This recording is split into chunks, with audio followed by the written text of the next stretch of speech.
আপনাদের দল বিএনপি যদি বলি, আপনাদের দলের সবচেয়ে বড় অর্জন যদি বলি, সাবেক মানে শহীদ রাষ্ট্রপতি জিয়াউর রহমান, তার সবচেয়ে বড় কথা যে তিনি জীবনে কখনো দুই তরকারি দিয়ে ভাত খেতেন না।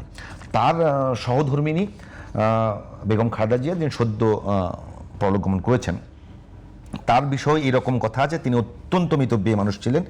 তার দলের বিরুদ্ধে যেমন একটা তার পক্ষের কথা এগুলো, তার বিপক্ষের কথা হলো বিএনপি যখন ক্ষমতা থেকে যায় তখন তার বিরুদ্ধে কিন্তু এরকম অভিযোগ এসেছিল যে বিএনপি চরম একটা দুর্নীতির স্বর্গরাজ্য কায়েম করেছে। আমার প্রশ্ন হলো, এরপরে যখন গণঅভ্যুত্থান হলো তারপরে তো রাজনীতিতে নতুন ধারা আসবার কথা। যখন আপনাদের একজন প্রার্থী, নাম বলবো, শরফুদ্দিন শান্তু, তার নিজের কোনো সম্পদ নাই, তার স্ত্রীর সম্পদ 95 লক্ষ, আর 2 নম্বর বিষয় এমন প্রার্থী আছে আপনাদের যার বার্ষিক আয় 2 লাখ টাকা, কিন্তু সাথে দেখা যাচ্ছে তার বছরে তার স্থাবর সম্পত্তি যা আছে 2,20,00,000 টাকা। এগুলো কি অসামঞ্জস্য না? এটা কি অনৈতিকতার জায়গা না, যেটা মানে আপনাদের দলের ভালো দিক যেটা তার ঠিক উল্টো দিক?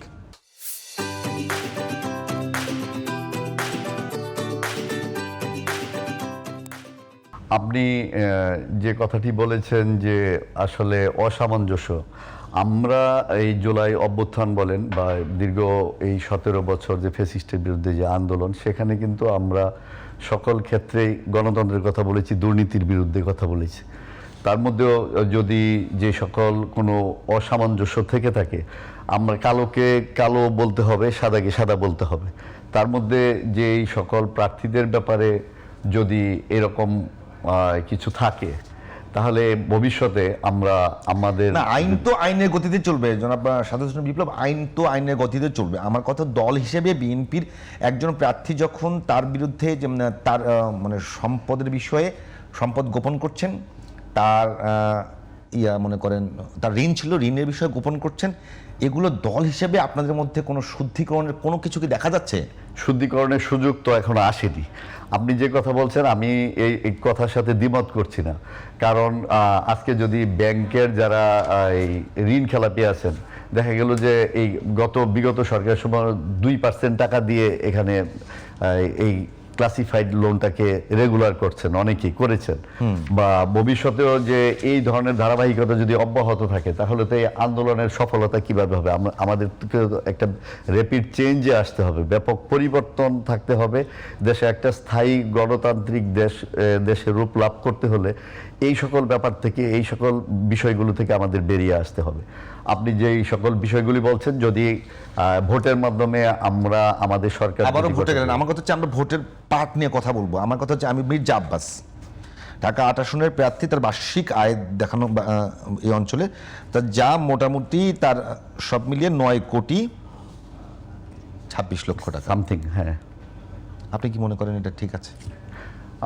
আমি আসলে ওনার আয়ের সম্পর্কে বলার ক্ষেত্রে একটু কথা বলি। এটা পাবলিক পারসেপশনের কথা বলছি। পাবলিক পারসেপশন দেখতে গেলে হয়তো আমি শুরুতে বলেছি, আলোচনার বিষয়টা হলো কি আইন কিন্তু আইনের গতিতে দেখবে। আইনের কথা বলিনি আমি শুধু পাবলিক পারসেপশনের কথাটাই বলি।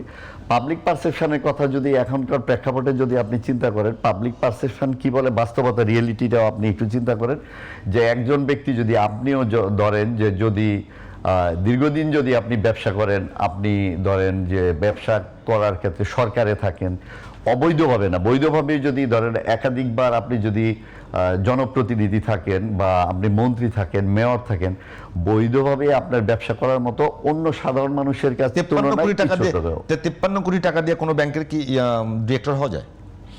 53 কোটি টাকা দিয়ে ব্যাংকের ডিরেক্টর? মির্জা আব্বাস তার সম্পদের হিসাব দেখাচ্ছেন 53,17,00,000 টাকা। আপনি কি মনে করেন মির্জা আব্বাস হলফনামা দেখাচ্ছেন, মির্জা আব্বাসের ঢাকা শহরে যে প্রপার্টি আছে তার একটা অংশের হিসাব দেখানো হয়েছে?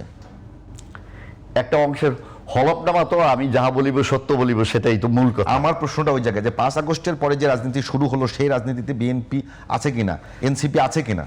বিএনপি এনসিপির কথা আমার সহালোচনা, বিএনপি আছে, অবশ্যই আছে। কারণ এখন আমাদের যে দফা 31 দফা দেখেন, অন্যান্য আলোচনা দেখেন, আমাদের যে বক্তব্য দেখেন, আমাদের বিচার করবেন তো যখন আমাদেরকে একটা জায়গাতে কাজ করার সুযোগ দেওয়ার পরে আপনি বিচার বিশ্লেষণ করতে পারবেন যে আমরা কি প্রপারলি কাজটা করলাম। বিএনপি তো অনেক সময় দেখা হয়েছে। না, অনেক সময় আগে অতীতে তো অনেক সময় অতীতের ভুল ত্রুটিও ছিল, শুদ্ধও ছিল।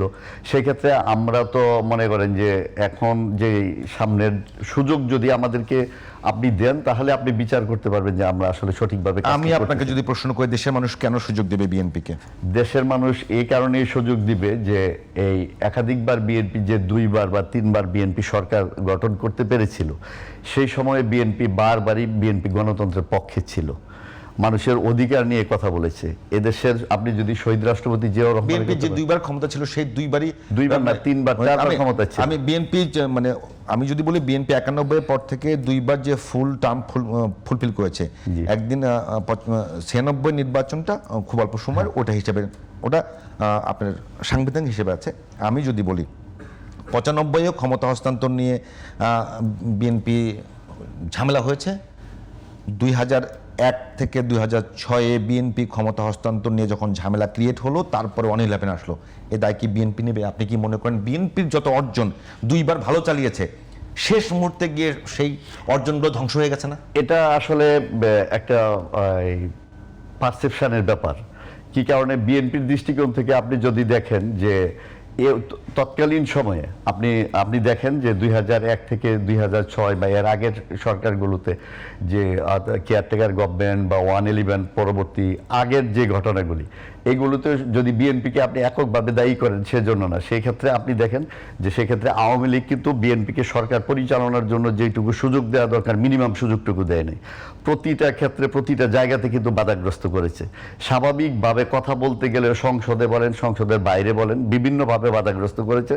আজকে আপনি যদি সুযোগ দেওয়ার পরে 5 বছর বা 3 বছর পরে ফ্রি ফেয়ার ইলেকশন হতো, তখন কিন্তু কথাটা ছিল ভিন্ন, যে বিএনপি এই দাবিগুলি মানেনি বা বিএনপি। আর আপনি দেখেন যে আপনি যে বিতর্কিত যে নির্বাচন 96-এর কথা বলেন, সেই নির্বাচন যদি না হতো তাহলে তো আপনি তখন কেয়ারটেকার গভর্নমেন্টই পাস হতো না, কেয়ারটেকার গভর্নমেন্টই এই দেশে নতুন করে স্থায়ী রূপ লাভ করতো না বা আসতে পারতো না সরকার। তখন তো একটা আইনের মাধ্যমে তো আসতে হবে। সংসদে সে আইন পাশ করা হলো বেগম খালেদা জিয়ার নেতৃত্বে, এবং উনি নির্বাচনের 96 নির্বাচনের পূর্বে কিন্তু বারবার বলেছেন যে এই নির্বাচনটা হবে শুধুমাত্র এই তত্ত্বাবধায়ক সরকার বিল পাশ করার জন্য, এবং বিল পাশ করার পরপরই কিন্তু ক্ষমতা কিন্তু হ্যান্ড ওভার করে দিয়েছেন।